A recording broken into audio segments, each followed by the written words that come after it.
ஏன்னா, நீங்க ஒரு தேர்ட் இந்த ஹர்ஷித் ராணா உள்ள கொண்டு வந்ததே அந்த ஒரு பவுலர் இல்லாதனால. ஒரு ஆல்ரவுண்டர் வெளில எடுத்தா இதான் பிரச்சனை. அவரு ஒரு முறை நடந்தது. அவருக்கு பதிலா 3 சேஞ்ச் நடந்துச்சு டீம். ஒரு எஸ்ஆர்ஹெச்க்கு ஒரு கன்சிஸ்டன்ட்டா பெர்ஃபார்ம் பண்ணாரு அபிஷேக் சர்மா. பட் நமக்கு வந்து இந்தியாவுக்கு அவ்வளோ கன்சிஸ்டன்ட்டா பண்ணல.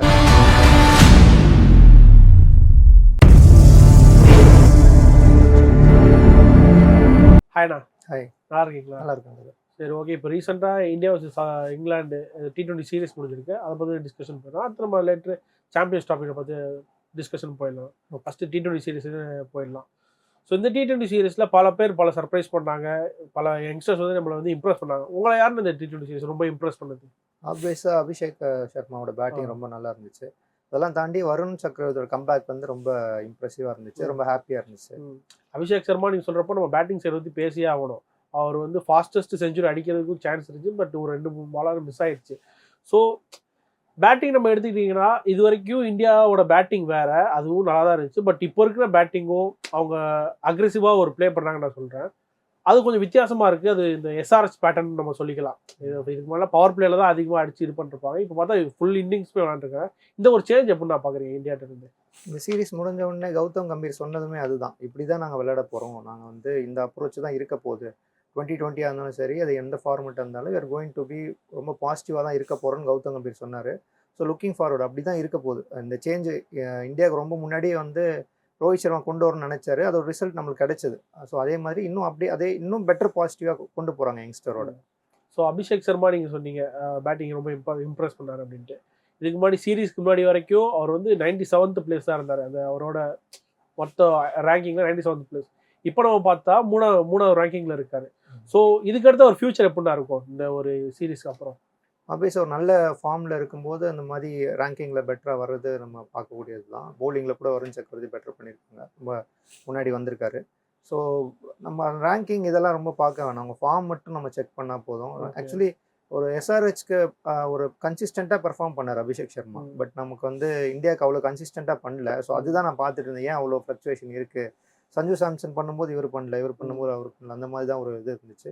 ஸோ இவர் நெக்ஸ்ட் சீரீஸ்க்கு எப்படி கொண்டு போகிறாரு, இந்த ஃபார்ம் எப்படி எடுத்துகிட்டு போகிறாரு, கண்டினியூ பண்ணுறாரு, கன்சிஸ்டண்ட்டாக இந்தியாவுக்கு இருக்காரா, டாப் ஆர்டரில் பெட்டராக பண்ணுவாரா, அதுதான் பார்க்க வேண்டியதாக இருக்குது. ரேங்கிங் அதெல்லாம் அவ்வளோ இஷ்யூஸ் இல்லை.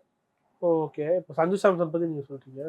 சஞ்சு சாம்சன் வந்து சீரீஸ்லாம் ஒரு பெருசாக ரொம்ப பெர்ஃபார்ம் பண்ணல தான் நினைக்கிறேன். பட் அவங்க இதை ஒரு சாக்காக வச்சுட்டு அடுத்து மேபி அவரை ட்ராக் பண்ணுவாங்கன்னு நினைக்கிறீங்களா? கௌதம் கம்பீரோட கால் வந்து ரொம்ப சர்ப்ரைஸாக தான் இருக்குது நிறைய விஷயத்தில். நான் பிளேயர் செலெக்ஷனில் மட்டும் இல்லை, இந்த மாதிரி பேட்டிங் ஆர்டர்லேருந்து ரொம்ப எல்லாமே சர்ப்ரைஸ் தான் இருக்குது. சஞ்சு சாம்சனை ட்ராப் பண்ணுறதும் சர்ப்ரைஸாக இருக்காது. ஆப்வியஸாக அவர் இந்த சீரீஸ் பர்ஃபார்ம் பண்ணல. எக்ஸ்பெக்ட் பண்ணோம் சவுத் ஆஃப்ரிக்கா நல்லா பண்ணார், இங்கே இன்னும் நல்லா பண்ணுவார்னு எதிர்பார்த்தோம். பட் இல்லை. பட் இது ஒரு இன்டர்நேஷ்னல் கரியரில் இது ரொம்ப நார்மல் தான். நெக்ஸ்ட் சீரீஸ் பார்க்கல. மேபி கப்புள் ஆஃப் ஃப்ரண்ட்டில் சான்ஸ் கொடுப்பாங்கன்னு நினைக்கிறேன். உடனே ட்ராப் பண்ண மாட்டாங்க. ஏன்னா சூரியகுமார் யாதவ் வந்து சஞ்சு சாம்சனை நல்லா பேக் பண்ணுறாரு. ஸோ கேப்டன் கோச்சோட டிஸ்கஷனை பொறுத்து அது இருக்கும். ஸோ எனக்கு பொறுத்த வரைக்கும் சஞ்சு சாம்சன் சான்ஸ் கொடுத்துட்டு அதுக்கப்புறம் செக் பண்ணி தான் பார்ப்பாங்கன்னு நினைக்கிறேன். ஓகே. பேட்டிங் பற்றி பேசும்போது பவுலிங் பற்றி நம்ம பேசி ஆகணும். பவுலிங்கில் பார்த்துக்கிட்டோம்னா ஷமி வந்து ரிட்டர்ன் ஆனார். ஒரு இன்ஜுரி வந்து ரிட்டர்ன் ஆனார். அப்புறம் ஹர்ஷதீப் சிங் இருக்கிறதுக்காரு. பட் நம்மளை சர்ப்ரைஸ் பண்ணது யாருன்னு பார்த்தீங்கன்னா வருண் சக்கரவர்த்தி. அவர் தான் ஒரு 5 விக்கெட் ஹால் எடுத்தார். ஸோ தமிழ்நாட்டிலேருந்து ஒரு பிளேயர் போய் இப்போ ஒரு நல்ல ரெகக்னைஸ் ஆகி ஒரு நல்ல ஃபியூச்சர் இருக்குன்னு நினைக்கிறேன். ஸோ அதை பற்றி என்ன நினைக்கிறீங்க? வருண் சக்கரவர்த்தி ஆப்வியஸாக அவர் வந்து அவரோட பவுலிங் டெக்னிக்கை ஒர்க் பண்ணியிருக்கேங்கிறத ஓப்பனாகவே ஒரு மிஸ்ட்ரி ஸ்பின்னர். பட் ஸ்டில் அவரோட டெக்னிக்லாம் அவர் ஓப்பனாகவே சொன்னார். நான் வந்து சைட் ஸ்பின்னை விட டாப் ஸ்பின் வந்து நிறைய ஒர்க் பண்ணேன் அப்படின்னு. ஸோ அந்த மாதிரி ஒரு கேமை வந்து அனலைஸ் பண்ணி அதை வந்து ஒர்க் பண்ணி பெட்டர் பண்ணிவிட்டு கம்பேக் கொடுத்து இந்த மாதிரி பெர்ஃபார்ம் பண்ணுறது பார்க்கறதுக்கு ஒரு தமிழ்நாட்டிலேருந்து வந்த ஒரு கிரிக்கெட்டரோட கம்பேக். ஏன்னா தமிழ்நாட்டிலேருந்து ஒரு சவுத்லேருந்து போன கிரிக்கெட்டர்ஸ் போவாங்க, பெர்ஃபார்ம் பண்ணுவாங்க, லீன் பேட்ச் வந்தால் வெளில வந்துடுவாங்க, திருப்பி கம்பேக் இருக்காது மோஸ்ட்டாக. ஸோ அஸ்வின் தான் ரொம்ப ரொம்ப நாள் விளாண்டார். ஸோ திருப்பி இந்த மாதிரி ஒரு கிரிக்கெட்டர் வந்து இந்த மாதிரி அவரோட ஸ்கில்லை பெட்டர் பண்ணி வரதை பார்க்கும்போது ரொம்ப சந்தோஷமாக இருக்குது. ஸோ கோயிங் ஃபார்வர்டு வருண் இப்போ இங்கிலாந்து ஸ்குவாட் ஒன் டே ஸ்குவாட்லேயும் போட்டிருக்காங்க. அதுலேயும் அவர் நல்லா பண்ணும்போது ஸோ இந்தியன் டீமுக்கு ஒரு லாங் கரியர் இருக்குன்னு எதிர்பார்க்குறேன். ஓகே. வருண் சக்கரவர்த்தி பேசிட்டோம். இது தவிர்த்து பவுலிங்கில் இன்னும் கொஞ்சம் ஷமி வந்தார். பட் ஷமி நம்ம வந்து பார்க்குறப்போ அவரோட ஸ்பீட் ரொம்ப குறைஞ்சிருச்சு அப்படின்னு நிறைய பேர் அவங்க சொல்லிட்டு இருந்தாங்க அவங்க சொல்ல. ஸோ அடுத்த சாம்பியன்ஸ் ட்ராஃபியில் அவர் தான் பும்ரா இல்லைன்னா அவர் தான் மெயின் பவுலர்ன்ற மாதிரி பேசிட்டு இருக்காங்க. இது எப்படின்னா இந்தியாவுக்கு இருக்கும்? ஒரு ஃபாஸ்ட் பவுலர்ஸ்க்கு வந்து இப்போ இன்ஜுரி ப்ரோன் ஆகிட்டு கம்பேக் கொடுக்கும்போது ஸோ அவ்வளோ கொஞ்சம் பார்த்து பார்த்து தான் பண்ணுவாங்க. அவரை பார்க்கும்போதே தெரியுது அவர் பழைய ஃபார்மில் இல்லை, ஃபிசிக்கலாகவே சொல்கிறேன். ஸோ இன்னும் கொஞ்சம் கூட அவருக்கு 2-3 மேட்ச் போனதுக்கப்புறமா அவர் பழைய ஃபார்முக்கு வருவாருன்னு நம்பலாம் நம்ம. ஹர்ஷதீப் சிங் பற்றி என்ன நினைக்கிறீங்க? ஏன்னா அவரும் தான் இருந்தார், அவரும் பெருசாக பெர்ஃபார்ம் பண்ணல இந்த இதில். ஹர்ஷித் சிப் வந்து ரொம்ப ப்ராமிசிங்கான பவுலர் தான். அவர் தான் வந்து பும்ராக்கு அப்புறம் லீட் பண்ணணும். ஏன்னா ஒரு லெஃப்ட் ஆர்ம் ஃபாஸ்ட் பவுலர் சர்ச் வந்து எனி கண்ட்ரிக்கு வந்து ரொம்ப குரூஷியலாக இருக்கும். இவர் நல்லா பண்ணிட்டு இருக்காரு ஒயிட் பாலில். ஸோ அவர் வந்து கண்டிஷனுக்கு ஏற்ற மாதிரியான ஒரு பவுலராக இருக்காரு. அது மாதிரி லேர்னிங் ஒரு நல்லா கற்றுக்கிட்டே வரக்கூடிய ஒரு பவுலர், அதாவது பிளேயராக தான் அவரை நம்ம பார்க்குறோம். அவரோட ஸ்டார்டிங்கில் ஒரு இனிஷியலாக அவர் விளாண்டதுக்கும் இப்போ இருக்கிற அவரோட பவுலிங்கை பார்க்கும்போது ரொம்ப நல்லா தான் இருக்குது. ஸோ அவர் ரொம்ப ப்ராமிசிங்காக தான் இருக்கார். அவர் கண்டிப்பாக வந்து இந்தியன் டீமுக்கு ரொம்ப ஸ்ட்ராங் ஒரு பவுலிங் ஸ்குவாடில் இருப்பார் அவர். ஓகே, இப்போ பேட்டிங் பற்றி பேசிட்டோம், பவுலிங் பற்றி பேசிட்டோம். அடுத்து ஆல்ரவுண்டர் நம்ம போனால் இந்தியாவுக்கு யார் எப்பயும் பார்த்தீங்கன்னா ஹர்திக் பாண்டியா, அவர் தான் நம்ம பேசுகிறேன். அவர் கொஞ்சம் நியூ பால் அவர் கையில் கொடுத்தாங்க. அப்புறம் பேட்டிங்லேயும் பார்த்தா ஈஸியாக 50 ஒரு ஸ்கோர் பண்ண நினைக்கிறேன். ஸோ அவரோட கன்சிஸ்டன்சி பற்றி என்ன நீங்கள் சொல்கிறீங்க? நீங்கள் சிஎஸ்கே பார்த்தீங்கன்னா நிறைய ஆல்ரவுண்டர்ஸ் இருப்பாங்க. ஸோ தோனியை நம்புறது வந்து ரொம்ப ஆல்ரவுண்டர். ஒரு டீம் வந்து பேலன்ஸ் பண்ணுறதே ஆல்ரவுண்டர்ஸ் தான். ஸோ ஒரு ஆல்ரவுண்டர் பர்ஃபார்ம் பண்ணும்போது அந்த டீம் கண்டிப்பாக ரொம்ப சக்ஸஸ்ஃபுல்லாக இருக்கும். அது நம்ம இந்தியன் டீமுக்கு இப்போ அது நடந்துகிட்ருக்கு. ஸோ ஆனால் அவரை ரொம்ப டிபெண்ட் பண்ணுற மாதிரி தோணுது. அவருக்கு நியூ பால் கொடுத்து அவர் செகண்ட் நியூ பால் பவுலராக அவர் வச்சுருக்கிறதே வந்து ஒரு ஒரு ரொம்ப ப்ரெஷர் அவருக்கு ஹேண்டில் பண்ணுற மாதிரி இருக்கும். ஸோ அந்த விஷயத்தில் கொஞ்சம் நம்ம வந்து ஏன்னா நீங்கள் ஒரு இந்த ஹர்ஷித் ராணா உள்ளே கொண்டு வந்ததே அந்த ஒரு பவுலர் இல்லாதனால தான். ஸோ அவர் ரொம்ப ப்ரெஷர் பண்ணக்கூடாதுன்னு நினைக்கிறாங்க. பட் அவர் நல்லா பண்ணிட்டு இருக்காரு, ப்ரெஷர் நல்லா ஹேண்டில் பண்ணுறாரு, நமக்கு பண்ணி தராரு. பட் இது ரொம்ப ஒரு 50 ஓவர்ஸில் இதெல்லாம் ஒர்க் ஆகுமான்னு தெரியாது.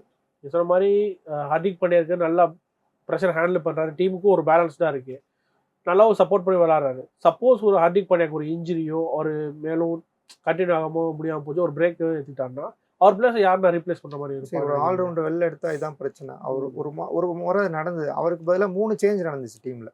ஸோ ஒரு ஃபாஸ்ட் பவுலர் கொண்டு வரணும், ஒரு ஹிட்டிங் பேட்ஸ்மேனை கொண்டு வரணும்.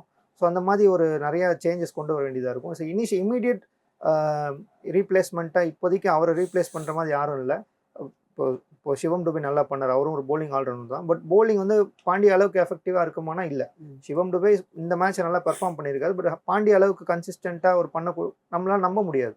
பண்ணி கொடுத்தா சந்தோஷம், பட் நம்ப முடியாது. ஸோ இமீடியட் ரீப்ளேஸ்மெண்ட் இப்போதைக்கு யாரும் நிதிஷ் ரெட்டி இப்போ பண்ணி கொடுத்தாரு.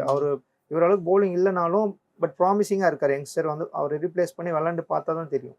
நீங்கள் இப்போ சிவம் டுபே பற்றி சொன்னீங்க, பட் சிவம் ரிட்டர்ன் பற்றி நம்ம பேசியே ஆகணும். ரொம்ப நாளாப்புறம் ஃபீல்டுக்குள்ளே வராது, வந்து ஒரு பயங்கரமான பெர்ஃபார்மன்ஸ் பண்ணிட்டு ஒரு பேட்டிங்கில் நல்ல ஸ்கோர் கொடுத்துருப்பாரு.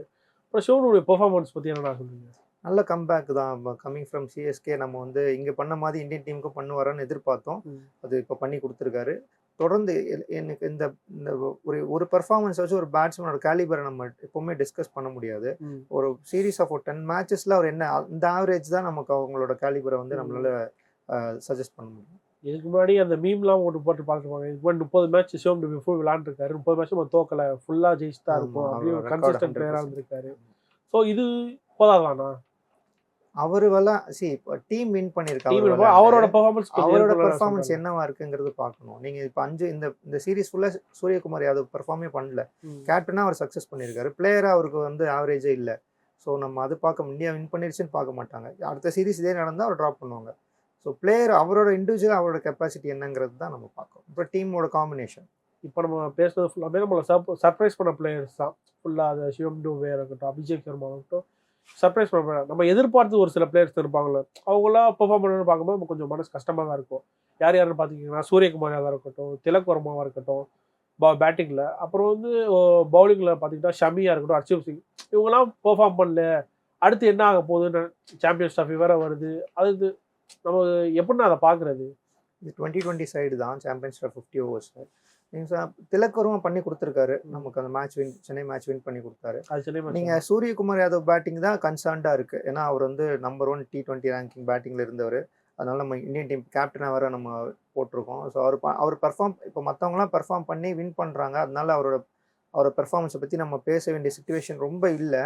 பட் இன்கேஸ் சீரீஸ் லூஸ் பண்ணியிருந்தாலோ இல்லை வேறு ஏதாவது நமக்கு அன்எக்ஸ்பெக்டட் ரிசல்ட் வந்திருந்தாலோ கண்டிப்பாக அது மேஜர் கன்சர்னாக பேசியிருப்பாங்க.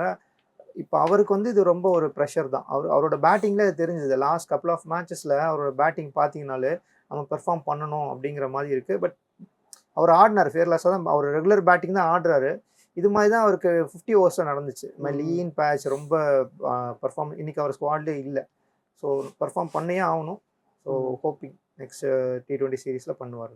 இந்த சீரிஸ் ஃபுல்லாமே ஃபுல் அண்ட் ஃபுல் யங்ஸ்டர்ஸ் தான் இருந்தாங்க. பெரிய லைக் கேஎல் ராகுலா சரி, ரிஷப் பண்டா சரி, அவங்க ஸ்குவாட்ல இல்லை. அவங்கள நான் குறை சொல்லல, பட் அவங்க ஸ்குவாட்ல இல்லை. இந்த மாதிரி சீரியஸ் பிளேயர்ஸ் போய் ஒரு யங்ஸ்டர்ஸ்லாம் இந்த டீமுக்குள்ளே வரப்போ ரிசல்ட் வந்து பெருசாகவும் தெரியுது, ஒரு சேஞ்ச் நமக்கு நல்லாவும் தெரியுது. இது மாதிரி ஓடியில் இப்படி ட்ரை பண்ணலாமா? கண்டிப்பாக நடக்கும். அப்படிதான் நடக்கும். நீங்கள் ஆஸ்திரேலியா, இங்கிலாந்து இவங்கெல்லாம் இதை ரொம்ப வருஷமாக பண்ணிட்டு இருக்காங்க. ஒரு ஒரு ஃபார்மேட்டுக்குமே தனித்தனி ஸ்குவாட் இருக்கும். சின்ன சின்ன ஒரு சில பிளேயர் தான் வந்து உங்களுக்கு எல்லா இதுலேயும் பார்க்க முடியும். இங்கே அப்படி இல்லை. 3 ஃபார்மேட்டுக்குமே நல்ல கிரிக்கெட்டர்ஸ் விளாண்டுட்டு இருந்தாங்க. நம்ம ப்ராமிசிங்கான இங்கே இந்தியன் சூப்பர் ஸ்டார்ஸாக விளாண்டு நிறைய ரோஹித் சர்மா, விராட் கோலி, ஃபாஸ்ட் பவுலிங்கில் பும்ரா, இந்த மாதிரி 3 ஃபார்மேட் ஆடினாங்க. இது என்ன ஆகிடுதுன்னா அவங்களுக்கு ரொம்ப ஒரு தேர் ஹியூமன்ஸ். அவங்களுக்கு வந்து ஒரு டயர்ட்னஸ் வந்துடும் கண்டிப்பாக. ஃபிசிக்கலாக அவங்களால அந்த டிமாண்ட் முன்ன மாதிரி நிறைய மேட்சஸ் கிடையாது முன்னாடியில். ஸோ 3 ஃபார்மேட் ஆடினாங்க. இப்போ அப்படி இல்லை. இன்றைக்கி வந்து உள்ள லீக் மேட்சஸ்லாம் வருது. ஸோ இவ்வளோ விஷயத்தை ஹேண்டில் பண்ணுறதுக்கு ஃபிசிக்கலாக அவங்களுக்கு என்ன இப்போ இன்றைக்கி மேட்ச்சை விராட் கோலி விளாட்ல. காரணம் நீ இன்ஜுரிங்கிறாங்க. We never know. ஸோ இது வந்து ஒரு ஏஜ் கன்சர்ன்டாக இருக்கலாம். இந்த மாதிரி சீரீஸ் ஆஃப் மேட்சஸாக இருக்கலாம். ஸோ தனித்தனியாக இப்படி போகும்போது இப்போது ரோஹித் சர்மா இன்றைக்கி ப்ரெஸ் கான்ஃபரன்ஸ் என்ன சொல்லியிருக்காரு, ஒரு நல்ல பிரேக் இருந்துச்சு, ரொம்ப ரெஃப்ரெஷ்டாக இருக்குது, ஹோப்ஃபுல்லி இன்றைக்கி அவர் நல்லா பர்ஃபார்ம் பண்ணலாம். காரணம் இந்த கேப்பாக இருக்கலாம்.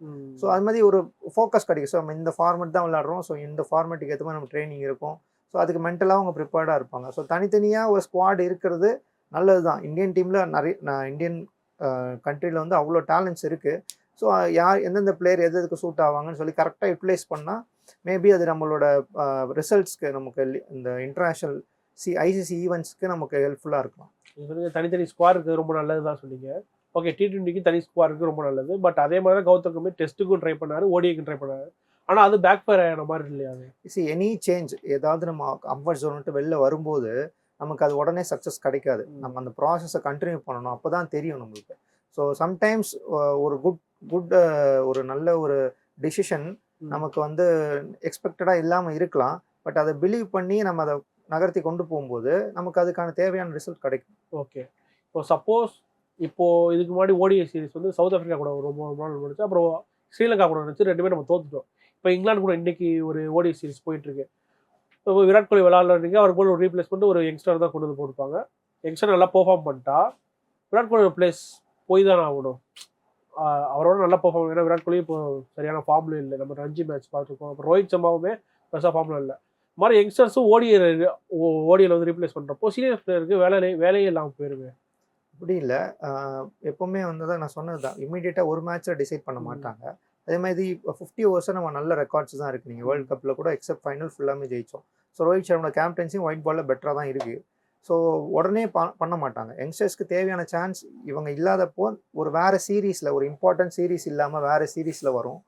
ஸோ அந்த மாதிரி ஒரு நமக்கு தெரியும் இந்த டைம் இவங்க தேவையில்லை, இந்த இவங்களோட டைம் முடிஞ்சிருச்சு. அந்த மாதிரி சிச்சுவேஷன் வரும்போது தான் அந்த பிக் கால்ஸ் எடுப்பாங்க. கன்சிடரிங் பிளேயர்ஸோட கம்யூனிகேட் பண்ணி தான் அதை பண்ணுவாங்க. ஸோ அவ்வளோ ராஸ்டிக்காக நடக்காது. இவங்க இவ்வளோ போட்டால் இவங்க போயிடுவாங்க அந்த மாதிரி நடக்காது. ஸோ ஓடிஐ பற்றி பேசும்போது இப்போ அடுத்து வர்றது சாம்பியன்ஸ் ட்ராஃபி மாதிரி வருது. ஸோ அதை பற்றி நம்ம பேசுகிறப்போ நம்ம ஸ்குவாடோட அனாலிசிஸ் பண்ணி நம்ம அதை தொடர்ந்து அதை பற்றி பேசுவோம்.